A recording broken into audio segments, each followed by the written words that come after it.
Last lecture मध्ये आपण transformer oil okay त्याविषयी स्टडी करत होतो. तर ट्रान्सफॉर्मर मध्ये आपण जे ऑइल यूज करतोय ओके, तर त्याचा मेन पर्पज काय, तर फर्स्ट पर्पज काय त्याचा, तर ऍज अ इन्सुलेटिंग, आणि सेकंड पर्पज काय, ऍज अ कुलंट म्हणून आपण त्या ठिकाणी ट्रान्सफॉर्मर ऑइल यूज करतोय. बरोबर, लास्ट लेक्चर मध्ये आपण डिस्कस केलं होता.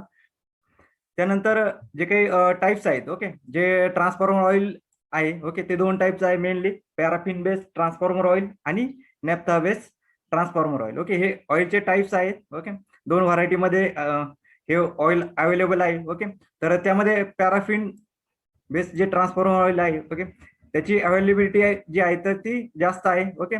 त्यामुळे इंडियामध्ये जास्तीत जास्त याचा यूज केला जातो ओके. पॅराफिन बेस्ड जे ट्रान्सफॉर्मर ऑइल जे आहे ओके, तर त्याचा मॅक्झिमम यूज त्या ठिकाणी केला जातो ओके. त्यानंतर आपण ट्रान्सफॉर्मर ऑइल प्रॉपर्टीज काल पाहत होतो ओके. तर त्यामध्ये तीन टाईपचे प्रॉपर्टीज आहेत okay, electrical properties, then chemical properties and physical properties okay. आता त्यामध्ये इलेक्ट्रिकल प्रॉपर्टीमध्ये फर्स्ट प्रॉपर्टी आहे डायइलेक्ट्रिक स्ट्रेंथ ओके. आता डायइलेक्ट्रिक स्ट्रेंथ सर्वांना माहित असेल ओके, की कोणतेही इन्सुलेटिंग मटेरियल असेल ओके, तर तो ते काय करतं की करंट फ्लो व्हायला अपोज करतो. बरोबर, इन्सुलेटिंग मटेरियल आहे त्यामधून करंट फ्लो होत नाही. बरोबर, तर डायइलेक्ट्रिक स्ट्रेंथ काय राहते, तर जे काही इन्सुलेटिंग मटेरियल असेल ओके, तर त्याची ॲबिलिटी काय, तर जे काही ब्रेकडाऊन आहे ओके, म्हणजे व्होल्टेज ब्रेकडाऊन जे होणार आहे तर ते होऊ न देणे ओके, ती जी स्ट्रेंथ आहे त्या स्ट्रेंथला आपण काय म्हणणार आहे, डायइलेक्ट्रिक स्ट्रेंथ ओके. आता एअर असू द्या किंवा ऑइल असू दे ओके, तर ते काय इन्सुलेटिंग ओके, त्यामधून करंट फ्लो होत नाही ओके. पण काय की ज्यावेळेस आपण समजा हा ऑइल कंटेनर आहे ओके, या ऑइल कंटेनर मध्ये ज्यावेळेस आपण दोन इलेक्ट्रोड प्लेस करू ओके, आणि त्यामध्ये व्होल्टेज आपण ज्यावेळेस प्रोव्हाइड करू ओके, हाय व्होल्टेज जर आपण या दोन इलेक्ट्रोड मध्ये जर प्रोव्हाइड केलं तर काय होणार आहे, या ठिकाणी जे काही ऑइल या ठिकाणी आपण यूज केलेलं असेल ओके, हे इन्सुलेटिंग ऑइल ओके, तर ते ऑइल मध्ये काय आहे की करंट फ्लो होणार नाही, बट सर्टन व्होल्टेजला काय होणार आहे, याच्यामध्ये जे काय ऑइल असेल ओके, तर ते ब्रेक होईल, म्हणजे त्याची जी स्ट्रेंथ आहे तर ती ब्रेक होईल, आणि यामधून काय होणार आहे, एक करंट त्या ठिकाणी फ्लो होईल ओके.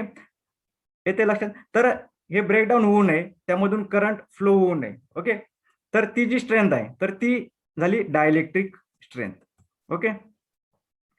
त्यानंतर स्पेसिफिक रेजिस्टन्स ओके. आता स्पेसिफिक रेजिस्टन्स सर्वांना माहित असेल okay, normally R is equal to काय, रो एल बाय ई. बरोबर, लेंथ अपॉन एरिया ओके. तर यामध्ये जो रो आहे तर हा काय specific resistance okay, or also called as resistivity okay.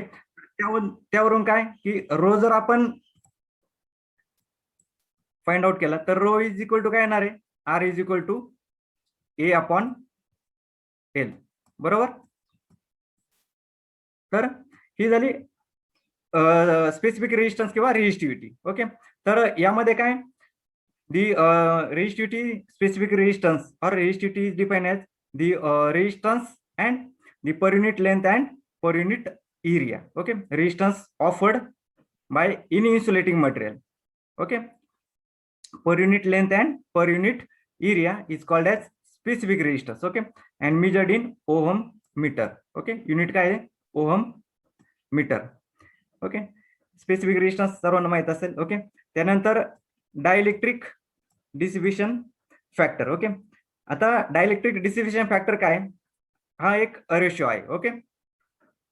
तर रेशो कसाचा आहे, तर it is the ratio of reciprocal okay, reciprocal of ratio of एक्सी, जे काही इन्सुलेटिंग मटेरियल आपण यूज करणार आहे ओके, तर त्याचा कॅपॅसिटिव्ह रिॲक्टन्स आणि सेम इन्सुलेटिंग मटेरियलचा रेजिस्टन्स ओके, यांचा जो रेशो आहे ओके, यांचा रेसिप्रोकल जर आपण घेतला तर आपल्याला डायइलेक्ट्रिक डिसिपेशन फॅक्टर जो आहे ओके, तर तो आपल्याला त्या ठिकाणी फाइंड आउट करता येतो okay. So it is the reciprocal of ratio of capacitive reactance of insulating material and resistance of that insulating material okay. तर हा डायलेक्ट्रिक डिसिप्शन फॅक्टर झाला. ओके, त्यानंतर केमिकल प्रॉपर्टीज. ओके, आता केमिकल प्रॉपर्टीज त्यामध्ये काय की वॉटर कंटेंट. ओके, आता सर्वांना माहिती आहे की जे काही ऑइल आहे, ओके, त्यामध्ये जर वॉटर कंटेंट जर ऍड जर झाले तर त्यामध्ये काय होणार आहे की त्याची जी काही इफिशियन्सी आहे, ओके, इफिशियन्सी डिक्रीज होते. ओके, तर ऑइलमध्ये जे काही वॉटर कंटेंट आहे, ओके, तर ते नको आहेत. येते लक्षात? तर ही एक केमिकल प्रॉपर्टीमध्ये आहे, हे वॉटर कंटेंट हा एक पॉइंट आहे. ओके, त्यानंतर ऍसिडिटी. ओके, आता ऍसिडिटी माहिती का सर्वांना का नाही?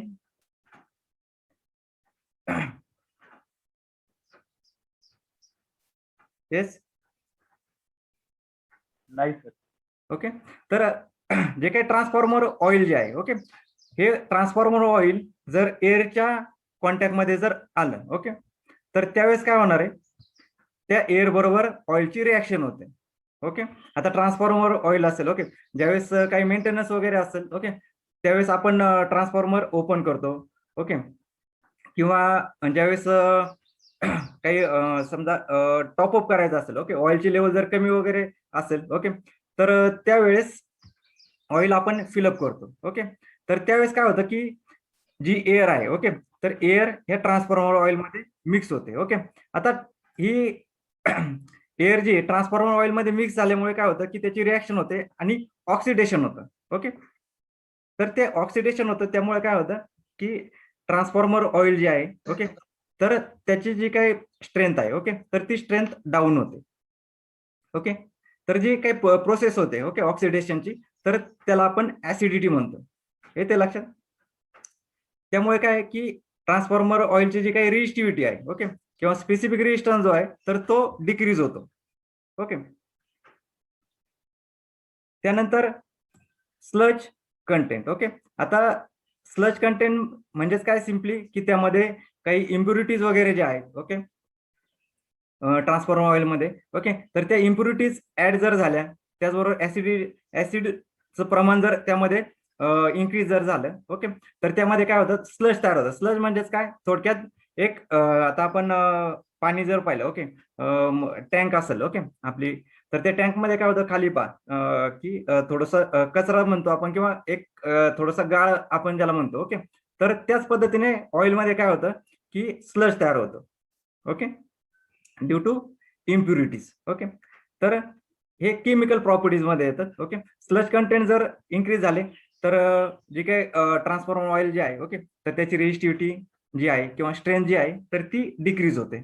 ओके, त्यानंतर फिजिकल प्रॉपर्टी आहे. ओके, आता त्यामध्ये आहे इंटरफेशियल टेन्शन. ओके, आता इंटरफेशियल टेन्शन मध्ये काय आहे की समजा दोन डिफरंट लिक्विड्स असतील, ओके, तर त्यामध्ये काय होतं की ते काही लिक्विड एकमेकांमध्ये मिक्स होत नाहीत. ओके, काही मिक्स होतात, काही मिक्स होत नाहीत. ओके, आता हे जे इमिक्सिबल जे काही समजा दोन हे असतील, ओके, आता ऑइल असेल किंवा ऑइल आणि त्याचबरोबर अजून एखादा समजा कंटेंट असेल, ओके, तर तो काय होतं की ऑइल बरोबर मिक्स होत नाही. ओके, आता मिक्स नाही होत त्यामुळे काय होतं की त्या ऑइलमध्ये काय होतं की एक मॉलिक्युलर कोइझिव्ह आणि अधेझिव्ह फोर्स त्या ठिकाणी तयार होतो. ओके, आणि तो फोर्स तयार झाल्यामुळे काय होतं की त्या ऑइलमध्ये काय होतं की एक फिल्म तयार होते. आता समजा ऑदर लिक्विड असेल, ओके, ऑइल आणि ऑदर एखादं लिक्विड असेल, ओके, तर त्या एकमेकांमध्ये समजा आता वॉटर जरी असेल तर ते ऑइलमध्ये मिक्स होत नाही. ओके, तर त्यामध्ये काय होतं की कोहेजिव्ह आणि अधेझिव्ह फोर्स तयार होतो आणि त्या फोर्समुळे काय होतं की त्यामध्ये एक फिल्म तयार होते. ओके, एक इलास्टिक फिल्म त्या ठिकाणी तयार होते. ओके, आणि त्यामध्ये जो काही फोर्स राहतो, ओके, टेन्शन फोर्स त्याला आपण म्हणतो. ओके, तर तो झाला इंटरफेशियल टेन्शन. ओके, त्यानंतर विस्कोसिटी. ओके, नेक्स्ट पॉइंट आहे विस्कोसिटी. ओके, आता विस्कोसिटी काय, तर कोणतंही लिक्विड असेल, ओके, तर ते लिक्विडला फ्लो होण्यासाठी जर रेजिस्टन्स तयार होत असेल, ओके, तर त्याला आपण काय म्हणतो, विस्कोसिटी म्हणतो. ओके, आता वॉटर वगैरे असेल किंवा लिक्विड वगैरे असेल, ऑइल वगैरे असेल, ओके, तर ते काय होतं की फ्लो होत आहे, बरोबर, पण त्यामध्ये जो काही समजा त्याचे जी म्हणजे प्रॉपर्टी असते, ओके, की जो फ्लो होऊ देत नाही. ओके, आता ऑइल पहा, ऑइल आणि वॉटर यांच्यामध्ये आता फ्लो होण्याचं जे प्रमाण आहे, ओके, तर त्या दोन्हीमध्ये डिफरंट आहे. ओके, वॉटर इझिली फ्लो होतं. त्याचबरोबर ऑइल जे आहे तर ते त्या पद्धतीने फ्लो होत नाही. ओके, तर त्यामध्ये काय होतं की रेजिस्टन्स होतो, रेजिस्टन्स राहतो फ्लो व्हायला. येते का लक्षात? पाईप मधून म्हणा किंवा कुठल्या कंटेनर मध्ये म्हणा. ओके, फ्लो व्हायचा असेल तर रेजिस्टन्स तयार होतो. ओके, तर ती झाली व्हिस्कोसिटी. ओके, त्यानंतर फ्लॅश पॉइंट. आता फ्लॅश पॉइंट काय राहतो की ऑइलचं टेम्परेचर ज्यावेळेस इन्क्रीज होतं. ओके, तर ते ऑइलचं टेम्परेचर इन्क्रीज झाल्यानंतर वेपर्स तयार होतात. ओके, आणि वेपर्स तयार झाल्यानंतर काय होतात की ते वेपर्स एक इग्नाइट होतात, म्हणजेच काय की त्यामधून जाळ तयार होतो किंवा आपण आग म्हणतो. ओके, तर ती आग तयार होते. ओके, एका सर्टन टेम्परेचरला ऑइलचे जे आहेत ओके त्याच्या वेपर्स मध्ये रूपांतर होतं. ओके, आता जनरली ट्रान्सफॉर्मर मध्ये फ्लॅश पॉईंट जो आहे तर तो 140°C आहे. ओके, 140°C ला काय होतं की जे काही ट्रान्सफॉर्मर ऑइल आहे ओके, तर या ऑइलचं वेपर्स तयार होतात. ओके, आणि ह्या वेपर्स तयार झाल्यानंतर काय होतं की त्या म्हणजे त्याचा जाळ तयार होतो. ओके, तर तो जो पॉइंट आहे ओके त्याला आपण फ्लॅश पॉइंट असं म्हणतो. ओके, कारण ज्यावेळेस ते वेपर्स तयार होतील ओके आणि एअरमध्ये ज्यावेळेस त्यांचा कॉन्टॅक्ट होतो ओके, तर त्यावेळेस काय होतं की त्या ठिकाणी त्या पेट घेतात. ओके, तर तो जो पॉइंट झाला तर तो झाला फ्लॅश पॉइंट. ओके, त्यानंतर पोअर पॉइंट. ओके, आता पोअर पॉइंट हा काय राहतो तर एक मिनिमम टेम्परेचर रेंज आहे. ओके, आता जसा फ्लॅश पॉइंट जाऊ ओके की त्या टेम्परेचरला काय होतं की ऑइलच्या वेपर्स तयार होतात. ओके, आता पोअर पॉइंट काय की हा एक लोअर टेम्परेचर रेंज. आता पोअर पॉइंट काय राहतो ट्रान्सफॉर्मर ऑइलचा तर -40°C. ओके, आता ह्या 40°C ला काय होतं की जे काही ट्रान्सफॉर्मर ऑइल जे आहे ओके तर ते फ्लो व्हायला बंद होतं. ओके, जसं आता वॉटर असेल, आता 0 टेम्परेचरला काय होतं, बिलो 0 जर टेम्परेचर जर गेलं तर त्याचं आईसमध्ये रूपांतर होतं, तर वॉटर फ्लो होत नाही. ओके, त्याचबरोबर ट्रान्सफॉर्मर ऑइलमध्ये काय होतं की लोएस्ट टेम्परेचर काय की -40°C ला काय होतं की जे काही ऑइल आहे ओके तर ते फ्लो होत नाही. ओके, तर तो जो पॉइंट झाला तर त्या पॉइंटला आपण म्हणतो पोअर पॉइंट. ओके, तर ह्या प्रॉपर्टीज आहेत. ओके, ट्रान्सफॉर्मर ऑइल जो आहे ओके तर त्याच्या प्रॉपर्टीज आहेत. ओके, तर हे पॉइंट समजले व्यवस्थित सर्वांना? ओके, काल काल प्रॉब्लेम होता थोडासा. समजलं व्यवस्थित? हो सर. ओके, तर ह्या जनरल प्रॉपर्टीज आहे ओके ट्रान्सफॉर्मर ऑइलच्या. ओके, आणि हे इंटरनॅशनल स्टँडर्ड्स आहेत. ओके, की आता कोणती टेस्टिंग वगैरे करायची असेल तर प्रत्येक टेस्टिंगला काय की एक स्टँडर्ड ठरलेले आहेत. ओके, तर ते स्टँडर्ड नुसार आपण टेस्टिंग करत असतो. तर हे वेगवेगळे यांचे स्टँडर्ड्स आहेत. ओके, इंटरनॅशनल स्टँडर्ड्स आहेत की ऑइल टेस्टिंग करण्यासाठी हे स्टँडर्ड्स त्या ठिकाणी यूज केले जातात. ओके, देन नेक्स्ट आहे breakdown voltage test on transformer oil. Okay, आता ट्रान्सफॉर्मर ऑइल जे आहे ओके तर त्याची आपण ब्रेकडाऊन व्होल्टेज टेस्ट घेतो. ओके, आता टेस्ट कशासाठी घेतो तर त्याची डायलेक्ट्रिक स्ट्रेंथ जी आहे ओके, आता ती डायलेक्ट्रिक स्ट्रेंथ चेक करण्यासाठी आपण ही टेस्ट करतो. Okay, breakdown voltage taste.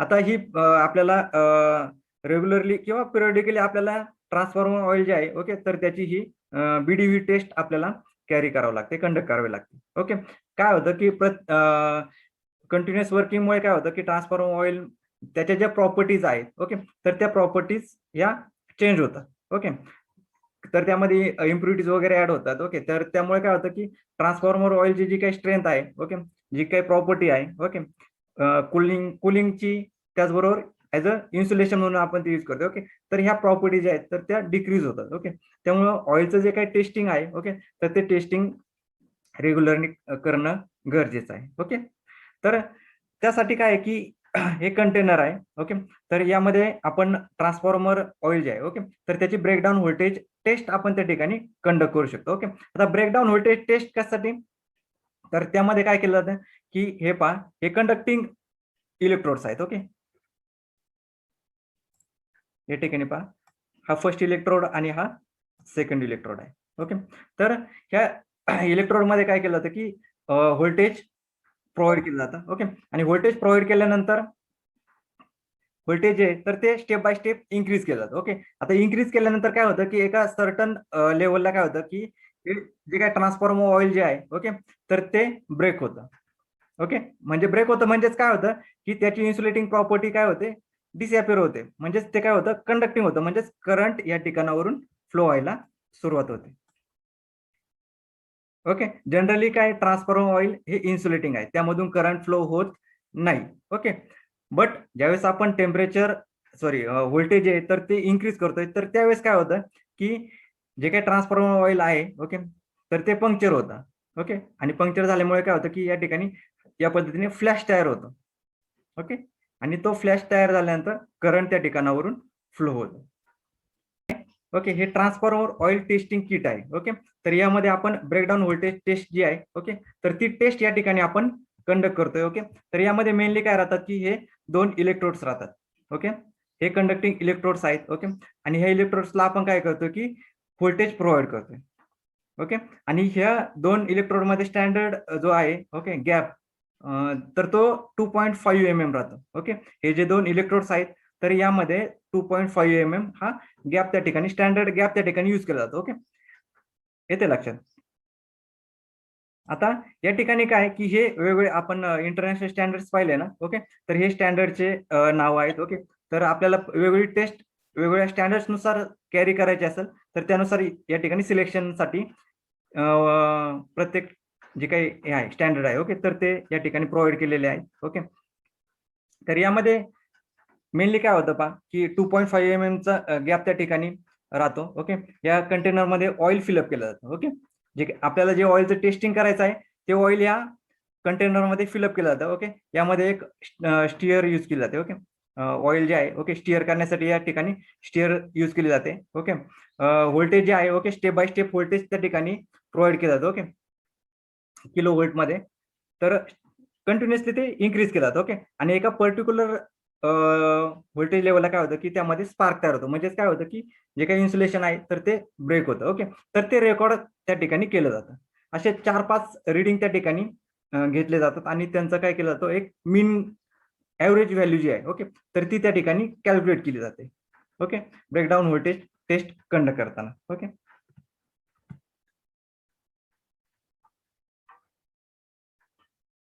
Okay, या ठिकाणी 2.5 mm जो गॅप आहे तर तो या ठिकाणी ऍडजस्ट केला जातो. ओके, त्यानंतर त्यामध्ये ऑइल फिलअप केलं जातं. ओके, आणि कोणत्या स्टँडर्ड नुसार आपल्याला कॅरी करायची ते सिलेक्ट करून टेस्ट जी आहे तर ती स्टार्ट केली जाते. ओके, स्टिअर आहे या ठिकाणी. ओके, किंवा फॅन सुद्धा त्या ठिकाणी यूज केला जातो. ओके, या ठिकाणी पहा व्होल्टेज इन्क्रीज केलं जाते, स्टेप बाय स्टेप व्होल्टेज आहे तर ते इन्क्रीज केलेलं आहे. ओके, या ठिकाणी. ओके, सर्वांना या ठिकाणी विजिबल आहे. ओके,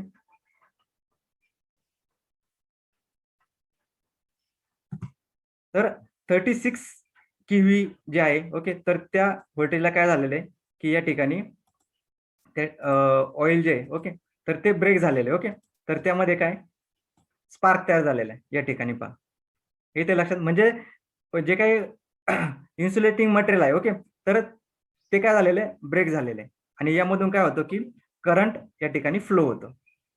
येते लक्षात. तर या ठिकाणी हे रेकॉर्ड केलं जातं. ओके, टेस्ट 1, यामध्ये कोणतं स्टँडर्ड आपण त्या ठिकाणी यूज केलेलं आहे ओके, ते सगळे डिटेल्स त्या ठिकाणी येतात. ओके, या ठिकाणी काय 36 केव्ही व्होल्टेजला या ठिकाणी ब्रेकडाऊन झालं. ओके, असेच 5 रिडिंग त्या ठिकाणी 5 वेळा ही टेस्ट कंडक्ट केली जाते. ओके, आणि हे 5 वेगवेगळे रिडिंग त्या ठिकाणी कलेक्ट केलं जातं आणि त्याचा ऍव्हरेज आपण फाइंड करून जे काही आहे ओके ब्रेकडाऊन व्होल्टेज त्या ठिकाणी नोट केलं जातं. ओके, ओके,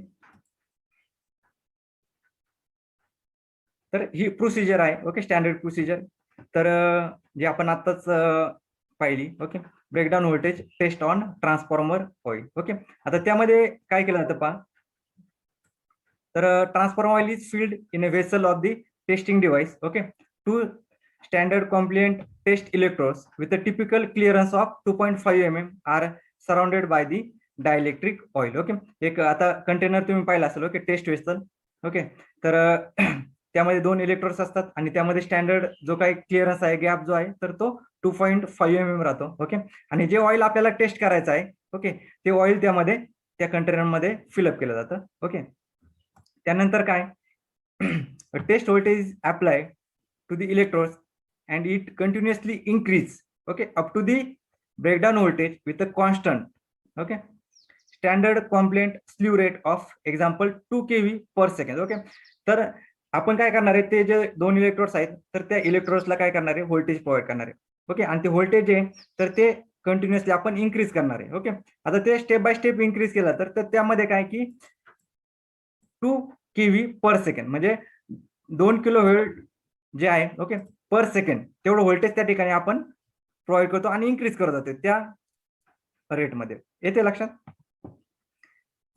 त्यानंतर काय होतंय, at a certain voltage level breakdown occurs in an electric arc. Okay, जे काही व्होल्टेज आहे, ओके, ते आपण इन्क्रीज केल्यानंतर काय होतं की त्या ठिकाणी ब्रेकडाऊन होते. ओके, आणि त्यामध्ये इलेक्ट्रिक आर्क तयार होते. आपण आताच जस्ट ऑब्झर्व केली. ओके, तर त्यामध्ये काय होतं की आर्क प्रोड्यूस होते. Okay, leading to collapse of the test voltage. Okay, मग त्या ठिकाणी आपण ते जे काही रिडिंग आहे, ओके, तर ते रिडिंग त्या ठिकाणी कलेक्ट केलं जातं.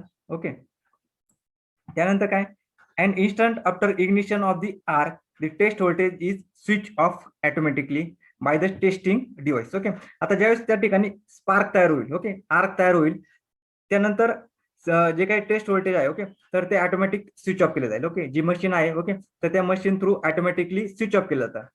ओके, लगेच इन्स्टंटली ज्यावेळेस स्पार्क तयार होईल, ओके, त्यानंतर लगेच सिस्टीम जी, ओके, ती सिस्टीम बंद केली जाते.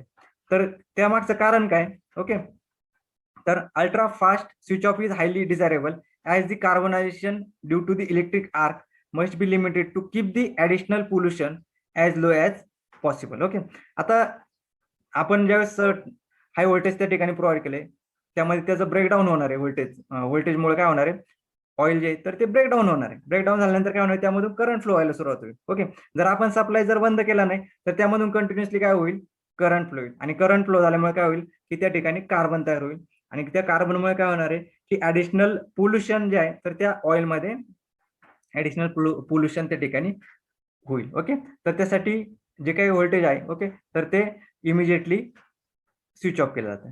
Okay, the transform oil testing device measures and reports the root mean square value of the breakdown voltage. Okay, RMS value त्या ठिकाणी कॅल्क्युलेट केली जाते. ओके, त्या ऑटोमॅटिक ते जो काही आपण कंटेनर यूज केलाय, ओके, जे टेस्टिंग किट आहे तर त्यामध्ये ऑटोमॅटिकली RMS मध्ये ती व्हॅल्यू जे काही व्होल्टेज आहे, ओके, तर ते त्या ठिकाणी मेजर केलं जातं. ओके, आणि after the transform oil test is completed the insulation oil is stirred automatically and the test sequence is perform repeatedly. Okay, typically 5 repetitions depending on the standard. Okay, आता त्या ठिकाणी आपण काय करतोय की प्रत्येक टेस्ट नंतर काय होतं की ती स्टीयर ऑटोमॅटिकली ऑन होते. ओके, आणि त्यानंतर आपण एक 5 रिडिंग त्या ठिकाणी घेत असतो. Okay, then as a result the breakdown voltage is calculated as mean value of the individual measurement. Okay, जेवढे आपण रिडिंग घेतलेले, ओके, त्याचं एक मीन व्हॅल्यू आपण त्या ठिकाणी कॅल्क्युलेट करतो, आणि त्यावरून आपण जे काही ब्रेकडाऊन व्होल्टेज आहे, ओके, तर ते आपण त्या ठिकाणी कॅल्क्युलेट करतो. ओके, तर ब्रेकडाऊन व्होल्टेज जे आहे, ओके, तर ते मेजर करताना किलो व्होल्ट पर MM, ओके, जे मेजर करतोय आपण, ओके, तर ते केव्ही पर MM मध्ये आपण मेजर करतोय. ओके, जे काय ब्रेकडाऊन व्होल्टेज आहे, ओके, तर ते केव्ही पर MM, ओके, त्यामध्ये मेजर केलं जातं. ओके, तर ही ब्रेकडाऊन व्होल्टेज टेस्ट आहे. ओके, तर ती कंडक्ट केली जाते. आता वेगवेगळे स्टँडर्ड्स त्या ठिकाणी प्रोव्हाइड केलेले आहेत. ओके, तर त्या स्टँडर्ड्स नुसार ही टेस्ट कंडक्ट केली जाते. ओके, जेणेकरून आपण जे काही ट्रान्सफॉर्मर ऑइल जे आहे, ओके, तर त्याची जी काही स्ट्रेंथ आहे, ओके, तर ती आपण त्या ठिकाणी मेजर करू शकतो. ओके, आता जनरली जे काही ट्रान्सफॉर्मर ऑइल जे आहे, ओके, तर त्याची जे काही ब्रेकडाऊन व्होल्टेज जे आहे, ओके, ते साधारण जनरली 28 kV पर MM राहते. ओके, प्लस मायनस थोडंसं त्यामध्ये टॉलरन्स राहतो. ओके, तर जनरली 28 kV पर्यंत आपण जे काही ब्रेकडाऊन व्होल्टेज आहे, ओके, तर ते त्या ठिकाणी जनरल किंवा नॉर्मल व्हॅल्यू त्या ठिकाणी 28 च्या आसपास राहते. ओके, तर या पद्धतीने ब्रेकडाऊन व्होल्टेज टेस्ट. ओके, समजले व्यवस्थित सर्वांना?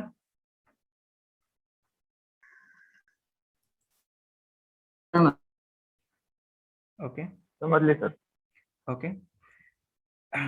तर आता लास्ट पॉइंट आहे यामध्ये fire fighting equipment in the substation. Okay.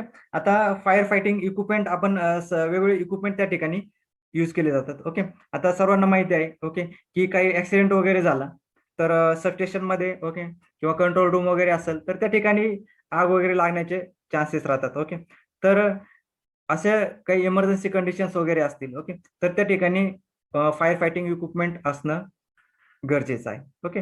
कारण काही जर ऍक्सिडेंट वगैरे झाला तर त्या ठिकाणी जी काय आग वगैरे आहे ओके तर ती आग त्या ठिकाणी कंट्रोल करणं किंवा त्या ठिकाणी विझवणं ओके तर ते महत्वाचं आहे. जेणेकरून जे काही बाकीचे इक्विपमेंट वगैरे असतील किंवा बाकीचे जे काही डिव्हाइसेस असतील ओके मेजर इक्विपमेंट आहेत ओके त्यामध्ये तर ते डॅमेज वगैरे होऊ नये ओके तर त्यासाठी हे आपण त्या ठिकाणी फायर फायटिंग इक्विपमेंट त्या ठिकाणी यूज करतोय. ओके.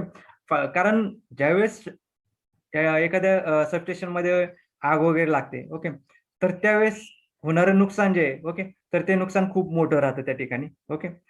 तर त्यासाठी फायर फायटिंग सिस्टीम जे आहे ओके तर ती त्या ठिकाणी महत्वाचा रोल त्या ठिकाणी कॅरी करते.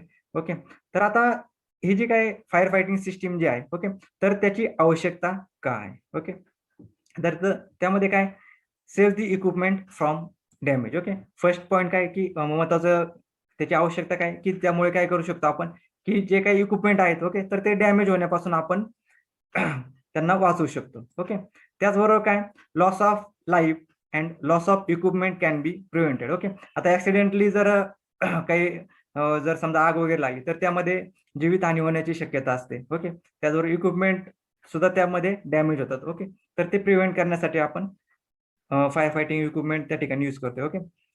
Then regular trial operation of the system is necessary to detect any fault deficiency in the system. Okay. तर एखादं सिस्टीम असेल तर त्या सिस्टीम मध्ये काही फॉल्ट वगैरे असतील किंवा डिफिशियन्सी असेल ओके काही दोष असतील तर कमतरता असतील तर त्या चेक करणं त्या ठिकाणी किंवा त्याची ट्रायल घेणं त्या ठिकाणी गरजेचं आहे. ओके. ज्यामुळे काय की इमर्जन्सी कंडिशन जर आली तर त्यावेळेस काही जास्त डॅमेज वगैरे होणार नाही. ओके. तर ती सिस्टीम जी आहे तर ती रेग्युलरली त्या ठिकाणी त्याची ट्रायल घेतली जाते किंवा ती चेक केली जाते. ओके. आता classification of fire protection system. Okay. आता फायर प्रोटेक्शन सिस्टीम जी आहे ओके तर ती दोन टाईप मध्ये आपण मेनली क्लासिफाय करतो. ओके.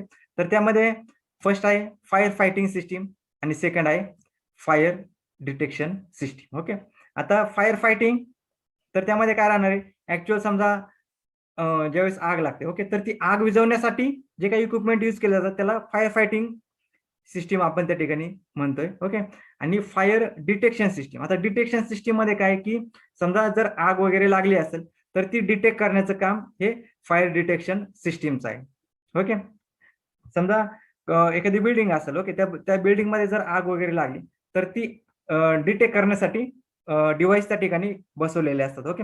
तर हे दोन टाईप मध्ये एक आग विझवण्यासाठी आणि एक डिटेक्ट करण्यासाठी. ओके. डिटेक्ट केल्यानंतर काय होतं की अलार्म सिस्टीम ऑन होते किंवा जे काही फायर फायटिंग जे काही इक्विपमेंट्स आहेत ओके तर ते ऑटोमॅटिकली त्या ठिकाणी ऑन केले जातात. ओके. तर ते सिग्नल जे आहे तर ते त्या ठिकाणाहून जे काही डिटेक्शन सिस्टीम आहे ओके तर त्या ठिकाणाहून प्रोव्हाइड केले जातात. ओके. तर हे दोन मेन टाइप्स आहेत. ओके. की ज्यामध्ये आपण जी आपली फायर फायटिंग सिस्टीम जी आहे किंवा प्रोटेक्शन सिस्टीम जी आहे तर ती क्लासिफाय करतोय. ओके. तर त्यामध्ये आपण फर्स्ट पाहणार आहोत फायर फायटिंग सिस्टीम. ओके. आता फायर फायटिंग सिस्टीम ओके तर त्यामध्ये आपण वेगवेगळे इक्विपमेंट त्या ठिकाणी यूज करतोय. ओके. वेगवेगळे सिस्टीम त्या ठिकाणी यूज करतोय. ओके. आता फायर फायटिंग सिस्टीम मध्ये तर ह्या वेगवेगळ्या सिस्टीम्स आहेत ओके की ज्या आपण यूज करतोय. ओके. तर त्यामध्ये फर्स्ट आहे portable and mobile fire extinguishers. Okay. Portable आणि मोबाईल फायर एक्सटिंग्विशर्स त्या ठिकाणी आपण यूज करतोय. त्याचबरोबर हायड्रंट सिस्टीम त्या ठिकाणी यूज करतोय. ओके. वन बाय वन आपण पाहणार आहोत. ओके. त्याचबरोबर high velocity water spray system okay ती यूज करतोय किंवा स्प्रिंकलर सिस्टीम त्या ठिकाणी आपण यूज करू शकतो. त्याचबरोबर medium velocity water spray system त्याचबरोबर वॉटर मिस्ट सिस्टीम. ओके. तर ह्या वेगवेगळ्या फायर फायटिंग सिस्टीम आहेत ओके जे की आपण यूज करू शकतो. जे काही इक्विपमेंट वगैरे आहेत ओके तर ते डॅमेज होण्यापासून आपण वाचवण्यात म्हणजे ते डॅमेज होऊ नये ओके फायरमुळं, तर त्यासाठी आपण या वेगवेगळ्या सिस्टीम्स त्या ठिकाणी यूज करतोय. ओके, तर त्यामध्ये आपण फर्स्ट पाहूयात portable and mobile fire extinguishers. Okay, आता जे काही फायर एक्सटिंग्विशर्स आहेत, ओके, तर ते 4 क्लासमध्ये आपण त्याचं डिवायडेशन करतोय. Okay, class A, B, C आणि डी. ओके, जनरली तुम्ही सर्वांनी ऐकलं असेल. ओके, जे काही फायर फायटिंग इक्विपमेंट आहेत, ओके, जी सिस्टीम आहेत, तर ती 4 टाईप मध्ये क्लासिफाय केलेली. ओके, ए, बी, सी आणि डी. ओके, आता तर त्यामध्ये वेगवेगळे पहा. आता क्लास ए मध्ये काय राहणार आहे, फायर ऑन ऑर्डिनरी कंबस्टिबल्स. ओके, तर ते कुठे लागते. ओके, तर त्यावरून त्याचे ते क्लास केलेले आहेत. ओके, आता जी काही नॉर्मल असेल, okay, ordinary combustible, okay, fire on A ordinary combustible, त्या ठिकाणी ते क्लास ए मध्ये मोडतात. त्यानंतर काय, fire in flammable liquid. Okay, जे काही म्हणजे समजा पेट्रोल, डिझेल वगैरे आहेत. ओके, तर पेंट्स असतील त्याबरोबर. Okay, Greece, सॉल्व्हंट्स. ओके, तर जे काही फ्लेमेबल म्हणजे जे आग पकडू शकतात. ओके, पेट्रोल, डिझेल वगैरे झाले, तर हे काय की पेंट सुद्धा, तर ते आग पकडू शकतात. ओके, तर ते क्लास बी मध्ये त्यांचं क्लासिफाय केलेले आहेत. देन क्लास सी मध्ये काय, fire in gaseous substances under pressure including LPG. Okay, LPG cylinder वगैरे, ओके, गॅस जे आहेत. ओके, तर त्यामध्ये जर आग लागली, तर म्हणजे ती जी सिस्टीम आहे, ओके, तर ती क्लास सी मध्ये क्लासिफाय केलेली. ओके, त्यानंतर डी मध्ये काय मोडतात आहे, fire in reactive chemicals and active metals. Okay, जे काही केमिकल्स वगैरे आहेत, ओके, किंवा मेटल्स आहेत, ओके, जे की आग पकडू शकतात. ओके, तर ते क्लास डी मध्ये क्लासिफाय केलेले. ओके, तर हे 4 क्लास आहेत. ओके, एक प्रत्येक याच्यामध्ये वेगवेगळे जे आहेत. ओके, लिक्विड असतील किंवा गॅसेस असतील, ओके, किंवा केमिकल्स असतील, त्यानुसार त्याचं 4 याच्यामध्ये क्लासिफिकेशन केलेले आहे. ओके, हे क्लास ए, बी, सी आणि डी. ओके, आता तर त्यामध्ये क्लास ए जे आहे, ओके, तर त्यामध्ये fire on ordinary combustible. Okay, आता जर ऑर्डिनरी असेल, ओके, तर समजा आता एखादी बिल्डिंग वगैरे असेल किंवा गोडाऊन वगैरे असेल, तर म्हणजे ऑर्डिनरी आपण म्हणतो. ओके, कुठे नॉर्मल ठिकाणी जर आग लागली, तर ती आग विझवण्यासाठी आपण gas expelled water types and water buckets. Okay, तर हे सुटेबल एक्सटिंग्विशर्स आहेत. ओके, की जे आपण त्या ठिकाणी यूज करतो. ओके, आग विझवण्यासाठी. जर क्लास ए मध्ये हे मोडतात. ओके, ऑर्डिनरी कंबस्टिबल, तर त्यामध्ये आपण ऑर्डिनरी आहे. ओके, तर त्या ठिकाणी जर आग वगैरे लागली, ओके, तर त्या ठिकाणी आपण काय करतोय, gas expel water types and water buckets त्या ठिकाणी यूज करतोय. ओके, आता ज्या ठिकाणी समजा फ्लेमेबल लिक्विड्स असतील, पेंट्स असतील, ओके, ग्रीसेस असतील किंवा सॉल्व्हंट्स वगैरे असतील. ओके, तर त्या ठिकाणी आपण काय करतोय, CO2 पावडर जे आहे, ओके, किंवा त्याचबरोबर DCP, okay, dry chemical powder, okay, and sand buckets त्या ठिकाणी आपण यूज करतो. ओके, जे काही आग विझवण्यासाठी हे त्या ठिकाणी आपण यूज करतो. ओके, क्लास बी म्हणजे ज्या ठिकाणी लिक्विड्स आहेत, फ्लेमेबल लिक्विड्स आहेत, ओके, पेंट्स, ग्रीस किंवा अदर सॉल्व्हंट्स आहेत. ओके, तर त्या ठिकाणी कार्बन डायऑक्साईड, त्याचबरोबर DCP म्हणजे काय, ड्राय केमिकल पावडर, त्याचबरोबर सँड बकेट्स जे आहेत. ओके, तर त्या आपण यूज करतो. ओके, त्यानंतर क्लास सी मध्ये जे काही गॅसियस सबस्टेन्सेस आहेत. ओके, म्हणजे एलपीजी वगैरे असेल, ओके, CNG वगैरे, त्या ठिकाणी जर आग लागली, ओके, तर त्या ठिकाणी आपण काय करतोय, CO2 आणि DCP त्या ठिकाणी यूज करतोय. ओके, त्याचबरोबर जे क्लास डी मध्ये आहे, ओके, तर ज्या ठिकाणी रिएक्टिव्ह केमिकल्स वगैरे आहेत, ओके, किंवा ऍक्टिव्ह मेटल्स वगैरे आहेत, तर त्या ठिकाणी जर आग लागली, ओके, तर त्यामध्ये आपण काय यूज करतो, तर special type of DCP and sand buckets आपण त्या ठिकाणी यूज करतो. ओके, तर हे जे आहेत, ओके, तर हे portable and mobile fire extinguishers आहेत. ओके, की जे आग विझवण्यासाठी आपण यूज करतो. ओके, आता त्यानंतर हायड्रंट सिस्टीम. ओके, आता हायड्रंट सिस्टीम, आता तुम्ही कमर्शियल बिल्डिंग वगैरे असतील, हॉस्पिटल्स वगैरे असतील, ओके, तर त्या ठिकाणी सुद्धा तुम्ही हे ऑब्झर्व केले असतील. ओके, किंवा सबस्टेशन मध्ये गेल्यावरती तुम्हाला हे पाहायला भेटेल. ओके, आता हे हायड्रंट सिस्टीम मध्ये काय केलं जातं, की मेन वॉटर जे आहे, ओके, तर हे वॉटर सिस्टीम त्या ठिकाणी यूज केली जाते. ओके, ज्या ठिकाणी आग वगैरे लागली, ओके, तर ती आग विझवण्यासाठी वॉटरचा त्या ठिकाणी यूज केला जातो.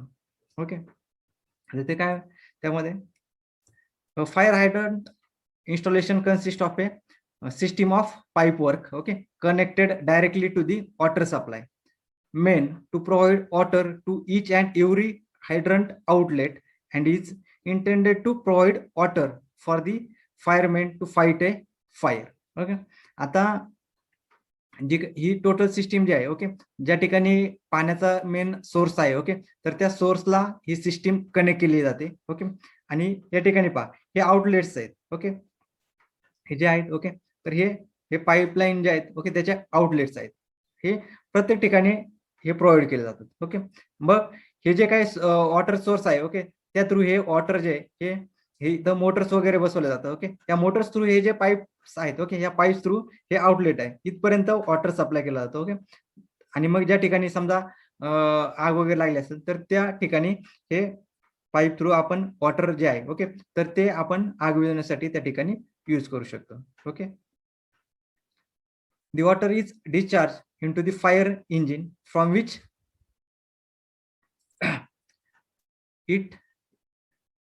the water is discharged into the fire engine from which it is then pumped and spread over a fire. Okay, तर ज्या ठिकाणी आग लागली आहे, ओके, तर त्या ठिकाणी आपण हे वॉटर जे आहे, ओके, तर ते त्या ठिकाणी स्प्रे करू शकतो. ओके, तर त्या ठिकाणी आग विझवण्यासाठी आपण ही हायड्रंट सिस्टीम त्या ठिकाणी यूज करतो. ओके, त्यानंतर high velocity water spray system. Okay, आता काही ठिकाणी आपण हाय वेलोसिटी म्हणजे जे काही वॉटर आहे, ओके, तर ते हाय वेलोसिटीने आपण त्या ठिकाणी स्प्रे करतोय. ओके, तर त्या सिस्टीमला आपण हाय वेलोसिटी वॉटर स्प्रे सिस्टीम असं म्हणतो. ओके, आता ट्रान्सफॉर्मर वगैरे असतील, ओके, तर त्या ठिकाणी आपण ही high velocity water spray system जी आहे, ओके, तर ती यूज करतो त्या ठिकाणी आग विझवण्यासाठी. Okay, this system is use for the protection of transformer and reactor in the substation. Okay, जे काही ट्रान्सफॉर्मर आणि रिॲक्टर्स आहेत, ओके, तर ते प्रोटेक्ट करण्यासाठी आपण ही high velocity water spray system त्या ठिकाणी यूज करतोय. ओके, त्याचबरोबर आता ट्रान्सफॉर्मर मध्ये ऑइल आपण त्या ठिकाणी यूज करतोच आहे. ओके, जे काही सर्किट ब्रेकर असतील किंवा रिॲक्टर वगैरे असतील तर त्या ठिकाणी ऑइल वगैरे राहतं. ओके, तर त्या ठिकाणी जर आग लागली तर ते विझवण्यासाठी आपण ही high velocity water spray system use करतो. Okay, it is employed to bring about a fundamental change in the nature of the inflammable liquid, okay, which is converted temporarily into the emulsion which cannot burn. Okay, आता जे काही transformer oil वगैरे जे आहे, okay, तर ते आग पकडू शकतं. बरोबर, जर काही प्रॉब्लेम वगैरे झाला, ओके, आग वगैरे लागली ट्रान्सफॉर्मर त्या ठिकाणी, तर ऑइल वगैरे जे आहे, ओके, तर ते बर्न होऊ शकतं. ओके, ते बर्न होतं. ओके, तर ही जी हाय वेलोसिटी वॉटर स्प्रे सिस्टीम आहे, ओके, ती आपण त्या ठिकाणी यूज जर केली तर जे ऑइल वगैरे आहे, ओके, तर ते आग पकडत नाही. हे ते लक्षात, तर त्यासाठी आपण हे सिस्टीम त्या ठिकाणी यूज करतो. Okay, the high velocity water spray system network of projector around the equipment to be protected. Okay, आता जे काही समजा ट्रान्सफॉर्मर वगैरे असेल, ओके, तर तो प्रोटेक्ट करण्यासाठी आपण काय करणार आहे, तर त्या ट्रान्सफॉर्मरच्या सराउंडिंगला, ओके, टोटल साईडने आपण काय करणार आहे, हे स्प्रे जे आहेत, ओके, तर ते स्प्रे आपण त्या ठिकाणी बसवणार. ओके, जेणेकरून जर आग लागली तर आपण सिस्टीम ऑन केल्यानंतर टोटल सराउंडिंग जे आहे, ओके, सर्व साईडने त्यावरती हाय वेलोसिटी वॉटर जे, ओके, तर ते स्प्रे केलं जातं त्या ठिकाणी. ओके, जेणेकरून आग जी आहे, ओके, तर ती लवकरात लवकर आपण त्या ठिकाणी विझवू शकतो. ओके, त्यानंतर water under pressure is directed onto the projector network through a flow control hall from a pipe network led exclusively for the spray system. Okay, तर या ठिकाणी पंप वगैरे आणि पाईप त्या ठिकाणी यूज केले जातात. ओके, त्या थ्रू जे काही हाय वेलोसिटी वॉटर जे आहे, ओके, तर ते कंट्रोल हॉल त्या ठिकाणी असतात. ओके, ऑन ऑफ करण्यासाठी. ओके, त्या थ्रू स्प्रे केला जातो. ओके, तर ही झाली हाय वेलोसिटी वॉटर स्प्रे सिस्टीम. तर यामध्ये मेनली काय की जो काही वॉटरचा प्रेशर आहे, ओके, वेलोसिटी जी आहे, ओके, ती हाय राहते. ओके, त्यानंतर स्प्रिंकलर सिस्टीम. ओके, तर स्प्रिंकलर सिस्टीम ही माहीत असेल सर्वांना. ओके, तुम्ही हॉस्पिटलमध्ये वगैरे गेले असतील तर सिलिंगला तुम्ही ही ऑब्झर्व केली असेल पहा. या टाईपमध्ये. ओके, तर ही स्प्रिंकलर टाईप सिस्टीम आहे. Okay, fire sprinkler system is an active fire protection method consisting of water supply system. Okay, यामध्ये वॉटर या ठिकाणी यूज केलं जातं. Okay, provide adequate pressure and flow rate. Okay, तर त्यामध्ये एक मीडियम प्रेशर त्या ठिकाणी यूज केला जातो. Okay, water distribution piping system on to which fire sprinklers are connected. Okay, आता हे सिस्टीम जे तर ही सुद्धा वॉटरने पाईपलाईन जे आहे. ओके, तर त्या पाईपलाईनने कनेक्ट केलेली आहे.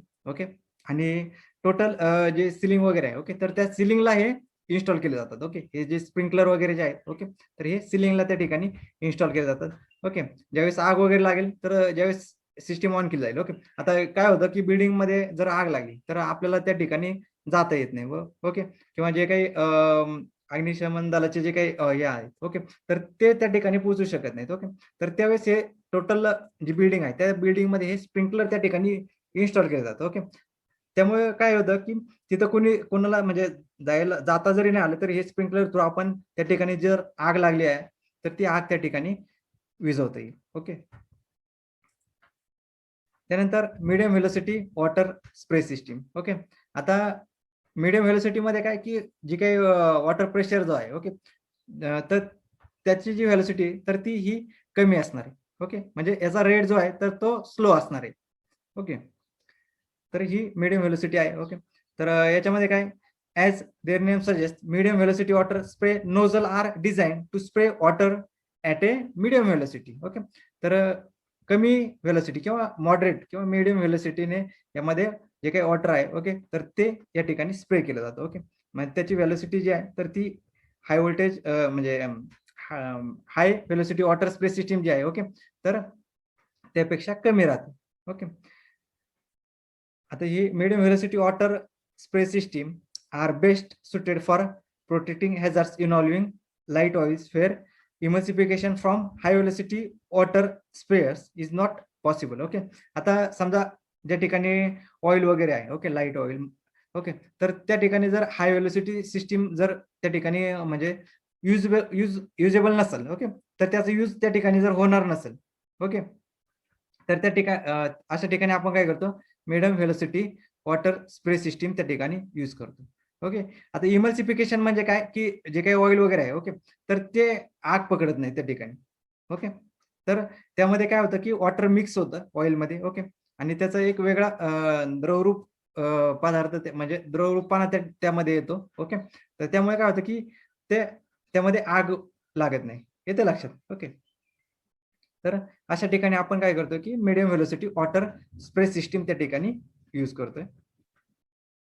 ओके, त्यानंतर वॉटर मिस्ट सिस्टीम. ओके, आता वॉटर मिस्ट सिस्टीम त्या ठिकाणी काय आहे की त्या जे काही वॉटर आहे. ओके, त्याचे स्मॉल जे काही ड्रॉप आहेत. ओके, स्मॉल पार्टिकल्स आहेत. ओके, तर ते किंवा आपण बाष्प जे म्हणतो. ओके, तर त्या टाईपमध्ये वॉटर जे आहे. ओके, तर ते त्या ठिकाणी आग विझवण्यासाठी यूज केलं जाते. ओके, तर त्याला ते आपण वॉटर मिस्ट सिस्टीम असं म्हणतो.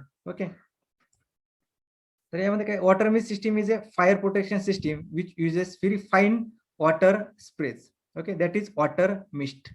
Okay, the small water droplets allow the water mist to control then suppress or extinguish fires by cooling both the flame and surrounding gases by evaporation. Okay, तर जे काही surrounding air मध्ये जे gases वगैरे तयार झाले असतील. ओके, किंवा जी आग वगैरे तयार झाली असेल. ओके, तर ती सप्रेस किंवा म्हणजे विझवण्याचं काम या ठिकाणी ते जे काही वॉटर ड्रॉपलेट्स आहेत. ओके, स्मॉल ड्रॉपलेट्स त्यालाच आपण बाष्प वगैरे म्हणतो. ओके, तर ते यूज करून आपण काय करू शकतो की जी सराउंडिंग एअर जी आहे. ओके, त्यामध्ये जे काही ज्वाला वगैरे आहेत. ओके, फ्लेम, तर त्या विझवण्यासाठी आपण ही सिस्टीम त्या ठिकाणी यूज करतो. ओके, आणि या सिस्टीमने काय होतं की डिस्प्लेसिंग ऑक्सिजन बाय इव्हॅपोरेशन म्हणजे ऑक्सिजन त्या ठिकाणी जे हवेत जे ऑक्सिजन आहे. ओके, तर ते ऑक्सिजन तर तो डिस्प्लेस करण्यासाठी त्या सिस्टीमचा त्या ठिकाणी यूज होतो. ओके, कारण आपल्याला माहिती आहे की ऑक्सिजन जर जास्त असेल तर त्या ठिकाणी आगीचं प्रमाण जे तर ते जास्त राहतं. ओके. तर त्या ठिकाणी काय केलं होतं की यामुळे जे काही हवेमध्ये जो ऑक्सिजन आहे ओके, तर तो डिस्प्लेस केला जातो जेणेकरून आग जी आहे ओके, तर ती लवकरात लवकर कंट्रोलमध्ये येते किंवा ती त्या ठिकाणी विझवली जाते. ओके. तर ही वॉटर मिस्ट सिस्टीम आहे. ओके. तर ह्या वेगवेगळ्या सिस्टीम आहेत ओके, फायर फायटिंग. तर त्या यूज करून आपण काय करू शकतो, जे काही फायर आहे ओके, आग जी आहे ओके, तर ती आपण विझवू शकतो जेणेकरून जे काही इक्विपमेंट असतील ओके, तर ते डॅमेज होण्यापासून आपण ते वाचवू शकतो. ओके. आता detector, fire detector system. Okay. आता आपण पाहिले की आग विझवण्यासाठी सिस्टीम कशा पद्धतीने राहते ते आपण या ठिकाणी पाहिलं. ओके. आता डिटेक्ट करण्यासाठी आता एखाद्या ठिकाणी आग लागलेली ओके, समजा एखादी रूम आहे ओके, तर त्या ठिकाणी कुणीच नसेल ओके, बंद असेल ती रूम, तर त्या ठिकाणी समजा आग लागली ओके, तर ती आपल्याला लवकर माहित होणार नाही. ओके. तर अशा ठिकाणी काय केलेले हे फायर डिटेक्टर्स त्या ठिकाणी इन्स्टॉल केले जातात. ओके. ती तर त्यांचं काम काय, तर आग वगैरे जर लागली असेल तर ती डिटेक्ट करण्याचं काम हे फायर डिटेक्टर्स करतात. ओके. आणि हे जे फायर डिटेक्टर्स आहेत ओके, तर हे जे काही अलार्म वगैरे असतील ओके, साऊंड अलार्म ओके, तर त्यांना कनेक्ट केलेले असतात. त्याचबरोबर जे काही इक्विपमेंट आहेत ओके, फायर फायटिंग इक्विपमेंट, त्यांना सुद्धा हे सिग्नल्स प्रोव्हाइड करतात. ओके. आणि सिग्नल प्रोव्हाइड केल्यानंतर त्या ठिकाणी जी सिस्टीम आहे ओके, वॉटर स्प्रे करायची असते किंवा ऑदर, तर ती ऑटोमॅटिकली त्या ठिकाणी ऑन होते. त्याचबरोबर अलार्म त्या ठिकाणी वाजतो ओके, जेणेकरून सर्वांना त्या ठिकाणी लक्षात येतं की कुठेतरी आग लागली आहे. ओके. तर त्यासाठी हे फायर डिटेक्टर्स यूज केले जातात. ओके. आता ते फायर डिटेक्टर जे आहेत ओके, तर ते 3 टाइपमध्ये त्याचं डिव्हायडेशन केलेलं आहे. ओके. आता एक हीट डिटेक्टर. ओके.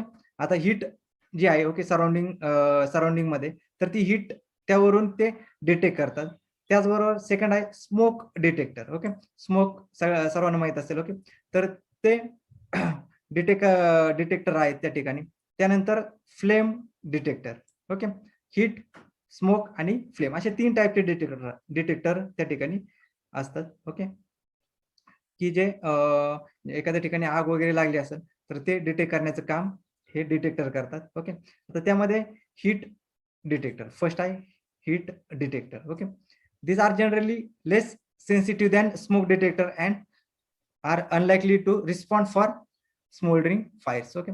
आता हे जे हीट डिटेक्टर्स आहेत ओके, तर यांची सेन्सिटिव्हिटी जी आहे ओके, तर ती सेन्सिटिव्हिटी कमी आहे. ओके. जे काही स्मोक डिटेक्टर वगैरे आहे ओके, तर तर त्यापेक्षा यांची जी सेन्सिटिव्हिटी जी आहे ओके, तर ती कमी राहते. ओके.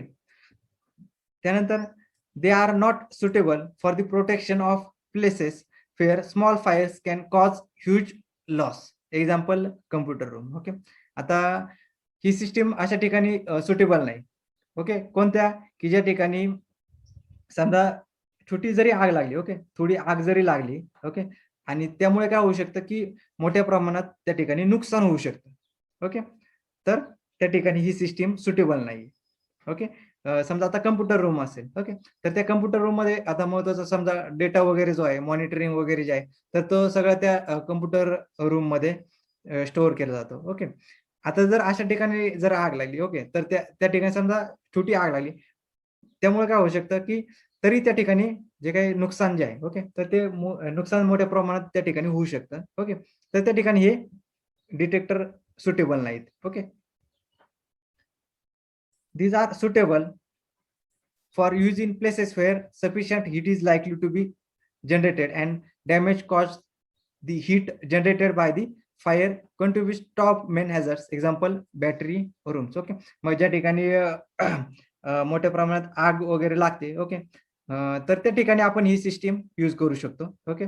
तर त्या ठिकाणी डिटेक्ट करण्यासाठी हे हीट डिटेक्टर जे आहेत ओके, तर ते सुटेबल आहेत त्या ठिकाणी. ओके. आता बॅटरी रूम वगैरे जर असेल ओके, तर त्या ठिकाणी समजा मोठ्या प्रमाणात आग वगैरे लागण्याचे चान्सेस वगैरे असतात. ओके. तर त्या ठिकाणी हे हीट डिटेक्टर्स इन्स्टॉल केले जातात. ओके.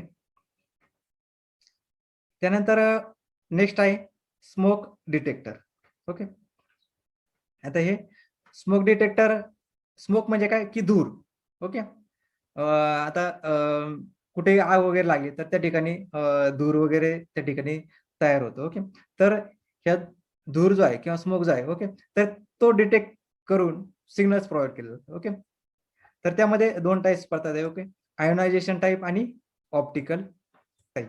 ओके, आता आयोनायझेशन टाईप त्यामध्ये काय येतं की these are based on the principle that the electric current flows between electrodes in an ionization chamber is reduced when smoke particles enter the chamber. Okay, आता समजा ज्या ठिकाणी ऑन ऑफ ऑपरेशन वगैरे होते. ओके, करंट त्या ठिकाणी flow होतो. Okay, ज्यावेळेस switching on switching off operation होतात. ओके, तर त्यामध्ये काय होतं की स्पार्क वगैरे तयार होतं. ओके, आणि स्पार्क वगैरे तयार झाल्यावरती काय होतं की त्यामध्ये सराउंडिंग एअर जी आहे. ओके, तर ती सराउंडिंग एअर जी आहे तर ती आयोनाइज होते.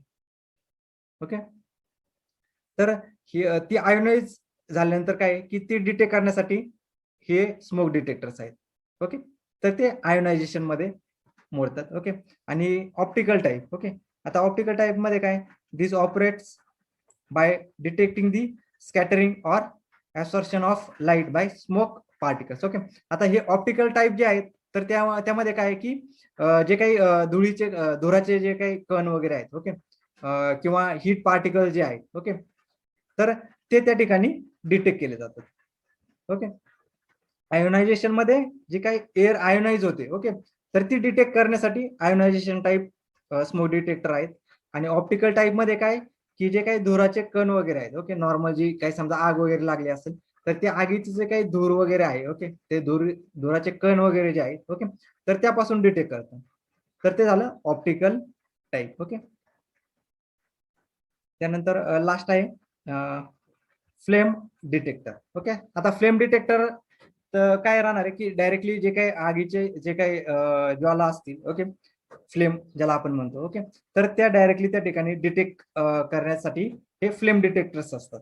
ओके, त्यांची स्ट्रेंथ पण जास्त राहते. ओके, आणि हे डायरेक्टली काय करतात की हे अलार्म सिस्टीमला कनेक्ट केलेले असतात किंवा जे काही इक्विपमेंट आहेत. ओके, वॉटर सिस्टीम वगैरे जे आहे तर त्या ठिकाणी हे बसवलेले त्यांचं कनेक्शन केलेलं असतं. ओके, तर flame detectors operates in the hardest environment condition. Okay, and are self-contained standalone devices designed for direct connection to control and alarm system or automatic fire extinguish system. Okay, आवाज येतो सर्वांना?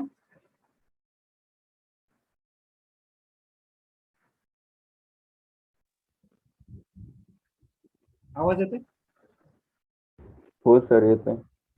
Okay, तर हे जे काही flame detectors आहेत. Okay, तर हे यांची स्ट्रेंथ वगैरे चांगली राहते. ओके, आता ज्या ठिकाणी डायरेक्टली आग वगैरे समजा राहते फ्लेम वगैरे तर ह्या फ्लेम त्या ठिकाणी डिटेक्ट केल्या जातात. ओके, आणि त्याचे सिग्नल जे आहेत. ओके, तर ते अलार्म सिस्टीमला किंवा डायरेक्टली जे काही स्प्रे सिस्टीम आहे वॉटर स्प्रे सिस्टीम असेल. ओके, हायड्रो सिस्टीम वगैरे असेल तर त्याला डायरेक्टली सिग्नल त्या ठिकाणी प्रोव्हाइड केले जातात.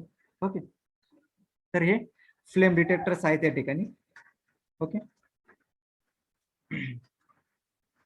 तर व्यवस्थित समजले सर्वांना? हो सर.